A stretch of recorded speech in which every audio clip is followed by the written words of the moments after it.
She has immunity as a member of Congress of what she says, I think, on the congressional floor. The last celebrity who said that, said something similar, was George Stephanopoulos. He said that, I think, 11 times that Trump was a racist. Remember in the E. Jean Carroll trial, the judge misspoke, or he was so unprofessional when he said Trump was not convicted of rape, but sexual assault. But he said, what's the difference? But there is a difference. Under the, a very broad sexual, you can touch somebody, it's a sexual assault.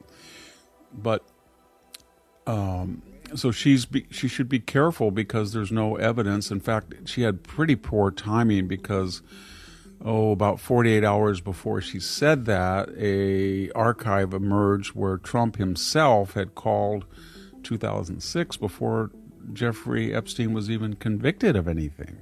So he was saying, you got to get this guy out of here. And the subtext was he had seen him with these young girls.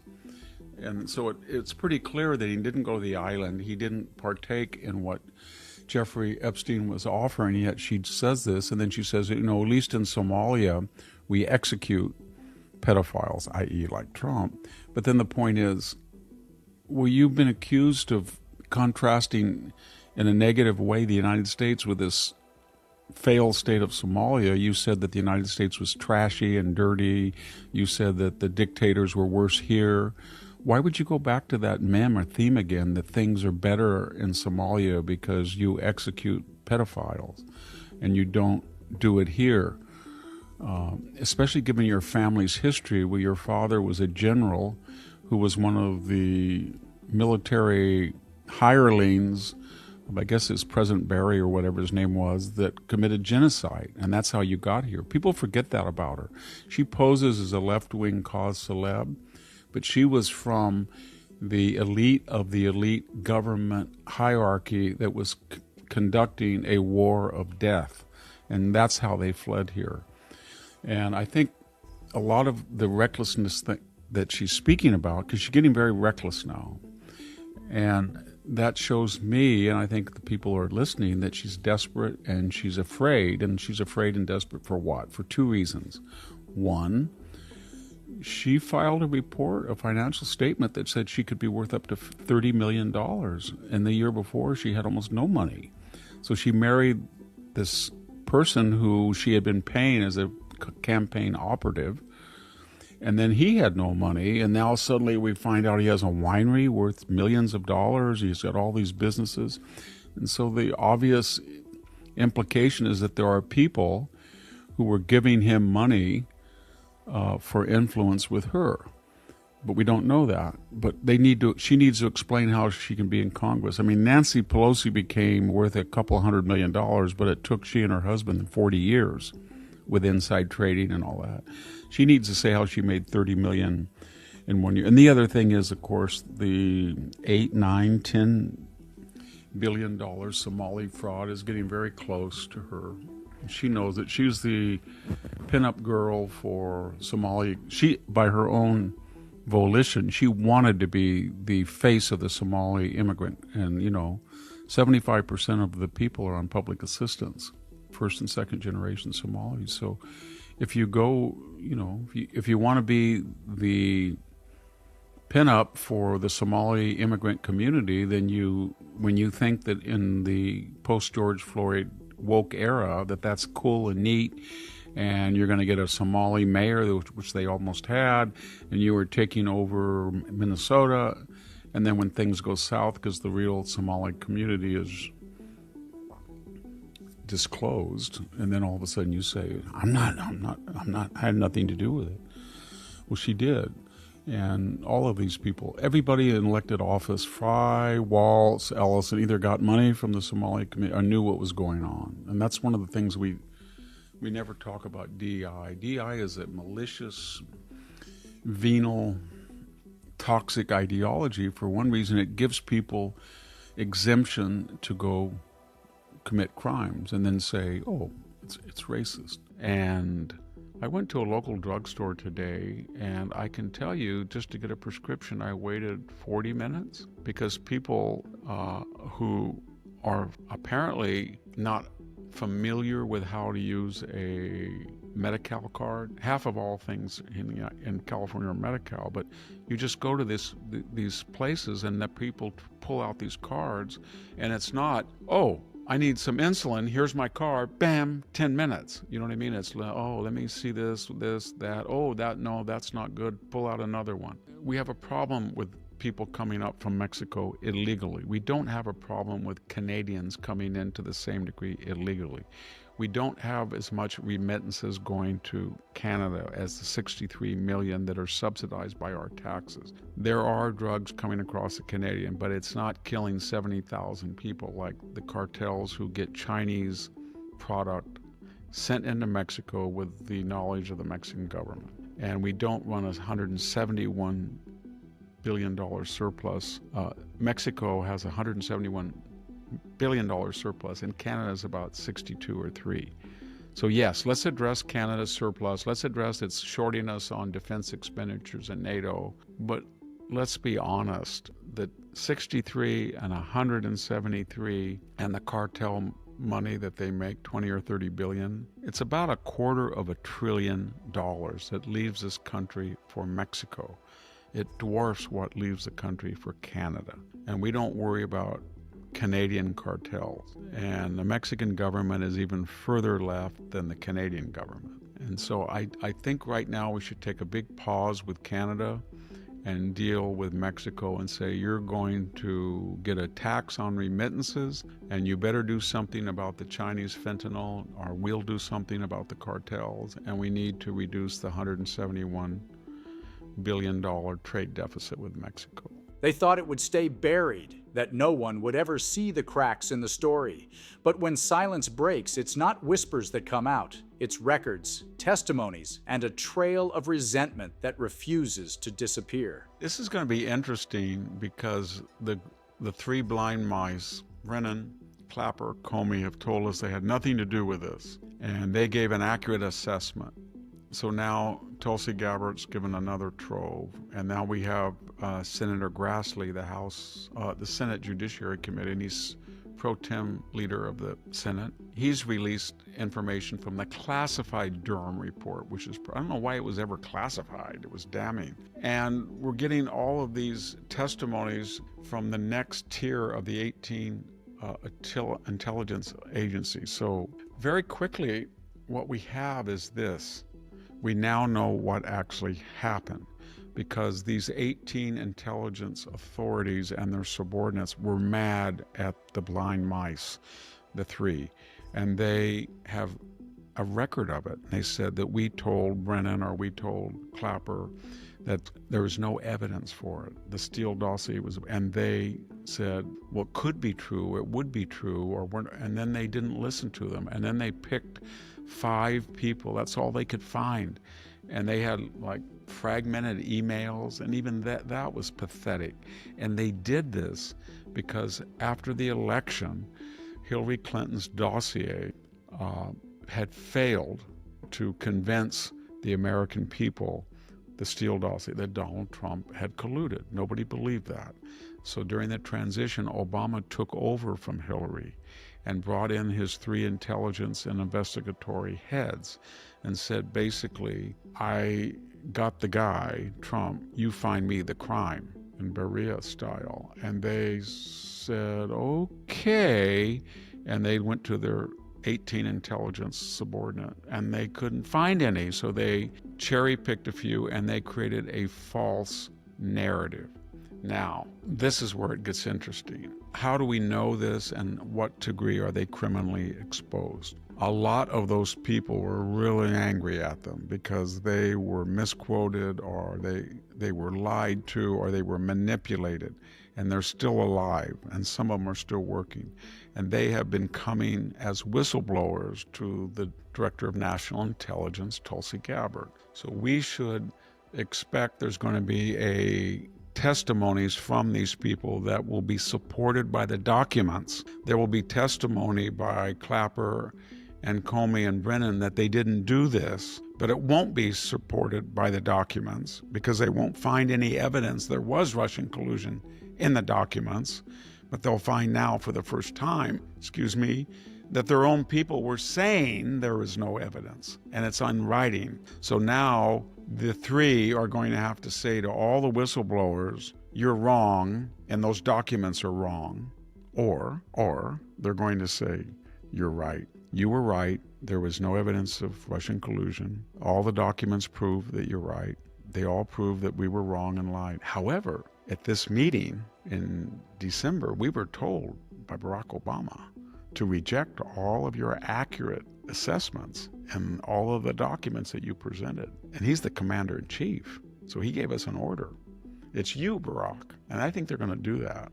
So then the next question is it a statute of limitations violation? So they're going to be called, it is, because this happened in 2016 and 17, 18. However, they have said so many things on the record, and they've lied. They're going to bring them into Congress, and they're going to put them under oath. And they're going to say to Clapper, have you ever, they're going to read first, he said, under oath, I don't know anything about this dossier. I had never computed into my reasoning. I've never looked at it. Is that true or not? Because then they're going to have documentation, and he's going to have to lie. And that won't be under the statute. And they're going to bring in, that was Brennan, excuse me. Then they're going to bring in Clapper, and they're going to say, you said that he was a Russian. Can you please tell me the evidence for that? And here you are. And what did you mean when you said that none of this Russian collusion would have been possible when you praised Barack Obama for opening the investigation, i.e. ordering you to reject valid intelligence? What did you mean? And we'll see what they say. And when they start lying, my guess is they're going to do like Joe Biden's doctor. You're going to see Comey say, well, last time I said I couldn't remember 245 times. I'll try it again. But this time I'll just say, they've been so persecuting me and my seashells incident, and I'm just going to plead the fifth. I think they'll all plead the fifth. Do you have any belief or faith that there will be heads that will roll for this? Nope. Proverbially? No. No, I'm kind of bitter. I thought that Durham should have released that classified addendum to his investigation. And Michael Horowitz should have done more with, they had the goods on Andrew McCabe, the interim. He lied 4 times, and they didn't do anything to him. Kevin Kleinsmith, I think that was Judge Broadsburg.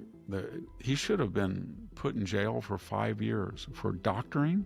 FBI lawyer doctored a email from Carter Page, and they went after him to destroy his life. They should have to pay for that, but I don't think they will, because, and then what are you going to do with all these media people, Jake Tapper, Rachel Maddow? They were all saying Russian collusion, Russian collusion, Russian collusion, Russian. They had no evidence for it at all. And there's not going to be anybody. And then they just demonized the last 2 weeks Tulsi Gabbard. Oh, she's just out of her league. She was really smart. She just started to meter it out.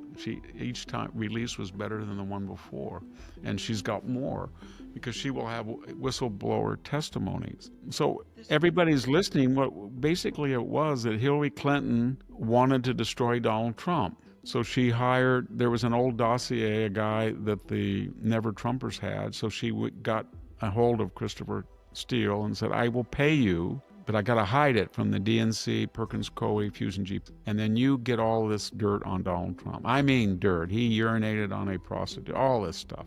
And then I'm going to contact the FBI. And that's in the a Soros fund person is talking to people connected with Hillary Clinton and the DNC. And the idea is the FBI will take it from there. So then the FBI, the DOJ, took the dossier and started spreading it around in collusion to the media. And the FBI at one point was so embarrassed. Whether he was a contractor or not, it's kind of murky. There are reports that they were paying Christopher Steele, the FBI, but I don't know if the money actually came from them or just solely from Hillary. But they did offer him $1 million. Finally, they said, you know what, you keep evading us. Just tell us.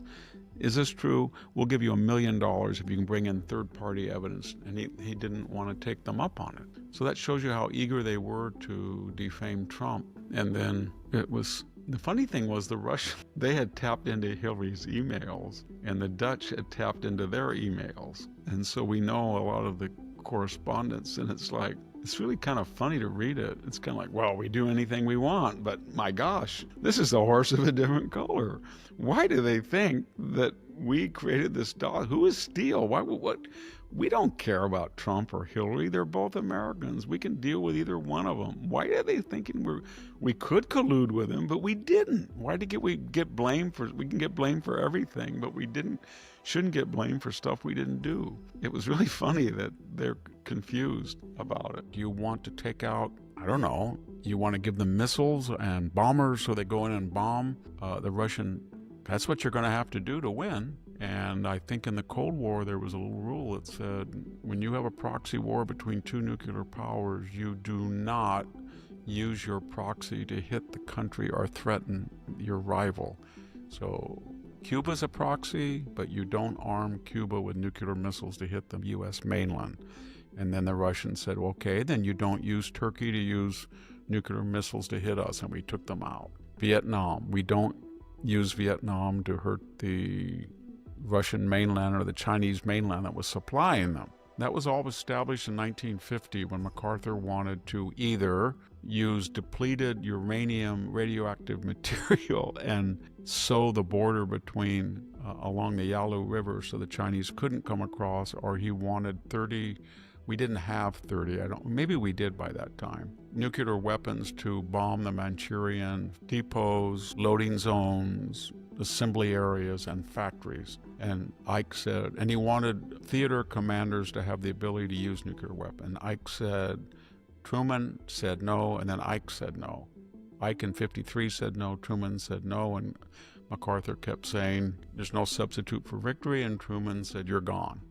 And then Ridgway said, we don't need nuclear weapons to get back to 38 parallel. But my point is that has already been established, that when you have a proxy war, you can't arm the proxy to hit strategic targets in your nuclear rival's country, even if that's justified strategically and morally. And that makes it difficult. And they don't talk about that.